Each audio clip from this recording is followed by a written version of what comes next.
the newest guitar player for Smashing Pumpkins. And I saw a short article that highlights her, and it's called A Smashing Pumpkin. That's it. That's what it's called. That's the title. By Andrew Daly from Guitar World magazine. Now, I recently saw Kiki Wong play with Billy Corgan. So he did it wasn't an official Smashing Pumpkins tour, but he did like a solo tour on his own. And Kiki Wong, even though she's in Smashing Pumpkins, I guess they worked it out that she was also going to be a part of his solo tour. And it was awesome. They played this fairly intimate venue here in Toronto, Ontario, Canada. And the sound was great. We were close to the stage, and I was really able to get a good look at Kiki Wong. I think they just had hired her not too long before that show. And I got to say, she was awesome. She is this pretty tiny Vietnamese shredder extraordinaire guitar player, and she was just rocking out all night. The energy that she had, the movements, and just the enthusiasm that she brought on stage was very refreshing. Obviously, Billy is Billy. He's getting up there in age now, so he's not jumping all over the place, running all over the stage. But Kiki definitely brought the energy, and her playing was right up there with any amazing shredder that you can think of right now. Nita Strauss is a woman shredder that I can think of that's simply amazing. I saw her when she toured with Alice Cooper. She was absolutely amazing. And I guess Kiki Wong is following within her footsteps, and she reminds me a lot of Nita, just really flawless in her guitar playing. And I want to bring you this article because I was really impressed with her. And I know a lot of you, especially if you're a Smashing Pumpkins fan, probably want to know a little bit more about her, if not already. So here we go. Let's get right into it. The article is called A Smashing Pumpkin, Kiki Wong on her life, gear, and technique before and since teaming up with Smashing Pumpkins' Billy Corgan and James Iha in the spring of 24 by Andrew Daly. Before securing a gig as a touring guitarist with the Smashing Pumpkins, Kiki Wong had all but given up her dreams of large-scale success with a big-time act. That's not to say she wasn't capable. One glance at her million-strong social media following showed she was certainly up to the task. But an unruly music business and a devotion to family led her elsewhere. Outsiders called Wong a social media shredder and a bedroom guitarist. Forget that she was riffing heavy on gnarly guitars in front of millions of viewers. To her detractors, it wasn't enough. My biggest advice is to accept failure like it is your best friend, Wong tells Guitar World. Some of your biggest failures will happen early on when you're just getting started or when you're in a vulnerable position. Failure sucks, it hurts, it stays with you, and you certainly don't want to do it again. Wong processed the hurt and vulnerability the music biz slung at her and saw her star rise. So high, in fact, when Billy Corgan held an open audition in the winter of 2024 to replace the departed Jeff Schroeder, he chose Wong for the gig over another 9,999, in brackets, seriously, applicants. Wow. He must have had a team of people go through those 10,000 applicants. I'm not sure what length the video audition was, but I guess in 30 seconds you could pretty much tell, maybe even less than that, whether it was worth moving on to the next stage. I'm really curious on how that filtration process went down. Like at the end, was it a really hard decision between 5 guitar players, 10, or was Kiki Wong really the clear and sure winner out of them all, and they knew right away? Wish I was a fly on the wall for that. Since signing with the Pumpkins, things have gone well for Wong. She's toured the world with Corgan and James Iha in support of the Pumpkins' latest record, 2024's Agari Mori May, and fans have been welcoming, even if some felt her to be too metal. Yeah, because if you take a look at her Instagram, it's a lot of shredding, right? And even the guitar that she's holding, it's a freaking Jackson, which is synonymous with metal. It's like almost like a V guitar, triangular, total metal type guitar. And I think she was drawn more to that type of style. In that sense, if you just take a look at her image, yeah, it's a little jarring from the Smashing Pumpkins, but I think nowadays people just don't give a crap. It's not 20, 30 years ago where it was very cliquey. Now, because of streaming, everything is opened up. So you can you can be a classical lover or Beethoven freak and still love Megadeth, you know what I mean? So no one really cares. Such is life as a pumpkin. You can't make anyone entirely happy. Joining the Smashing Pumpkins has helped me become a whole lot more well-rounded player, adding a little alternative music to my style as well, and I am so grateful for that, she says. As for what she'd be doing if she didn't beat out those other 9,999 applicants, Wong says, honestly, I'd probably be doing more TikTok and Instagram reel videos at home and being a mom, which wouldn't be a terrible life. However, I'm so grateful for having the second chance at fulfilling my dreams and exceeding my expectations of how far I could take my music career.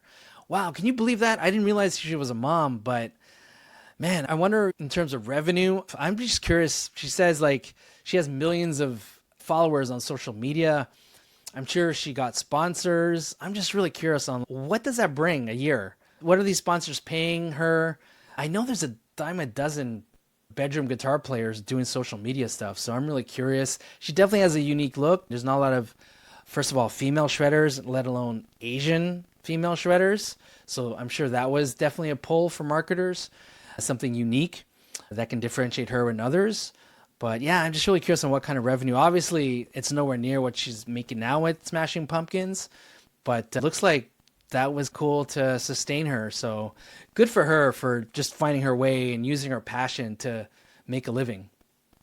All right, getting back to the interview. It has been the best thing that's happened to me besides, of course, my son being born. Yeah, I can definitely see that if your passion is like playing guitar and getting in front of as many eyes and ears as possible, this has definitely got to be your dream come true for sure. From indie metal hopeful to social media guitar star to gracing the grandest stages worldwide, playing iconic hits of the 90s alongside one of rock's most seminal characters. Here's looking at you, Billy, in parenthesis. Wong's journey is an inspiration for anyone hoping to make it, quote unquote. She's seen the bottom, which prepared her for the top.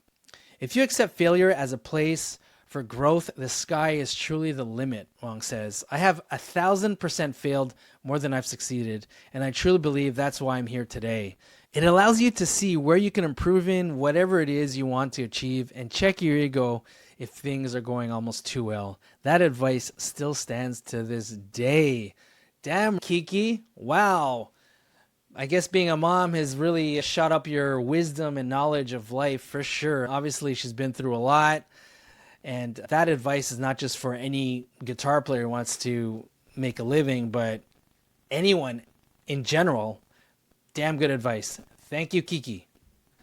Okay, so now we enter the question period of the interview, and Guitar World asks, you've been playing with the Pumpkins since the spring of 2024. How has that changed your life? Kiki responds, it honestly has been one of the best things I could ever ask for. It still shocks me that I was literally living in a desert between the masses of desert, almost in the middle of nowhere, and catapulting into a world tour with one of the most influential 90s rock and roll bands.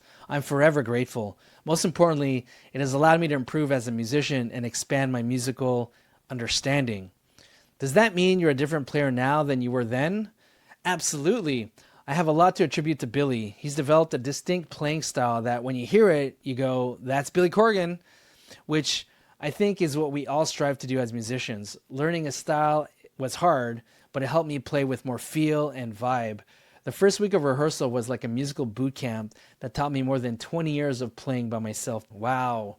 But she does raise a good point. Billy definitely has a style of his own, a tone of his own, and that's exactly what she said. As a guitar player, if you think about your favorite guitar players out there, they all have a unique tone and unique style. You're thinking my favorite, Stevie Ray Vaughan. As soon as you hear one or two notes from that guy on the radio, you know it's Stevie. Or if it's not Stevie, you know that guy ripped Stevie off. I mean, Slash, his own tone, David Gilmour, Tom Morello, I can go on and on, but they have that unique voice, and Billy is definitely one of them for sure. You were mostly known as a metal player going into the Pumpkins gig. Do you still consider yourself as that type of a player? Kiki says, I honestly just wanted to play what I like the most, which is metal, my whole life. It helped keep me super focused and interested in playing and practicing. However, it did end up making me a one-trick pony, always blasting the dirtiest distortion and not really having a whole lot of dynamics to my playing. That's funny because I read an interview with Nita Strauss, and that's what she was saying, actually. She started to feel like a one-trick pony, just shredding and just cranking everything to 10 or one louder to 11 every time. But then when she started playing with Alice Cooper, that allowed her to pretty much learn how to be a blues rock player and gave her more of a diverse palette when her playing. And so it looks like Kiki is saying the same thing here. I'm not going to read the whole article. I just want to leave a little bit of mystery just in case that you want to go check it out yourself. But I'm just going to pick a couple more questions here to go through and we'll call it a day. What is the secret sauce to the Pumpkins guitar sound and how do you fit into that? With Smashing Pumpkins, she says, it's all about feel, vibe, and following the Pumpkins pocket. Absolutely, for sure. I totally get that. Everything we play is by vibing and following each other. What you hear is exactly what is being played. And the ebb and the flow of the pocket is what makes it truly an unmatched experience live. So I don't know if any of you have seen the Pumpkins live, but the first time that I saw them live, it absolutely blew me away. Obviously, I was already a fan. I loved their albums, was listening to them nonstop at some point in my life. But seeing them live was definitely a whole other level. I definitely found a new level of appreciation for this band. You don't realize how much guitars play a role in their music and how much Billy Corgan solos and shreds the hell out of his guitar live. It's crazy. It really blew me away and it made me realize that, hey, you know what? Yes, they're alternative, but they have some pretty damn intricate solos and intricate guitar parts that play off each other. It was absolutely eye-opening and incredible. All right, let's get to two more questions here. Okay, here are two social media related questions. As you've alluded, you've done an amazing job of promoting yourself on social media. Do you think you would be here without that? Social media is an extremely tricky topic. A lot of the time, musicians don't want to take part in social media trends, and understandably, because it can make you feel like you've been selling yourself. But if you embrace that as a tool for you to get yourself out there and connect with other people, it can be the best thing that will catapult your music career. At the end of the day, people want to feel connected with something or someone. Social media is a place where that can happen.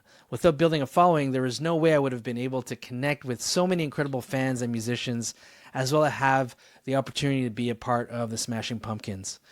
Did you ever feel overloaded? Did you ever feel overlooked or cast aside as just a social media, quote unquote, or bedroom, quote unquote, guitar player? Do you feel people take you more seriously now? It's tough, she says, because I have TikTok and Instagram to thank for my claim to fame, quote unquote, she says, so to speak. But at the time, I put in the hours and work playing in bands and writing our own music. I've played hundreds of shows before I even became popular on social media, good and bad. So there was absolutely nothing wrong with social media influencers and bedroom guitarists. It wasn't all that was in my repertoire. The positive side is it sheds good light on the fact that dreams can come true for those who are playing at home. Man, so I encourage you, if you haven't had a chance to see either Billy Corgan solo or Smashing Pumpkins live, go check them out. Honestly, you know this, nothing beats live music, but the way they play and when you see them on stage, especially Corgan and Kiki vibing off each other, it's really something to see and a pleasure to see, especially if you're a rock musician, to see them feeding off each other. I'm excited to see where it goes from here, especially on the next album. I have a feeling she may contribute a little bit more into songwriting. I'm not sure how much she contributed into the last one, but if Billy's cool with it and allows her to bring some new ideas, maybe even their style would change as well. Maybe they get heavier. Maybe they get shreddier. Who knows? I know Billy can shred the hell out of his guitar. Maybe he's open to that. We'll see. It's pretty exciting to see what the evolution of the Smashing Pumpkins sound would look like in the future with Kiki. Hopefully she stays with the band for a good number of years. I know historically this band has had a lot of lineup changes, so hopefully Kiki sticks with them for a while and there's no drama in between Billy and her. We'll see where it goes, but here you go. Hopefully you learned a thing or two about Kiki and rock on one louder.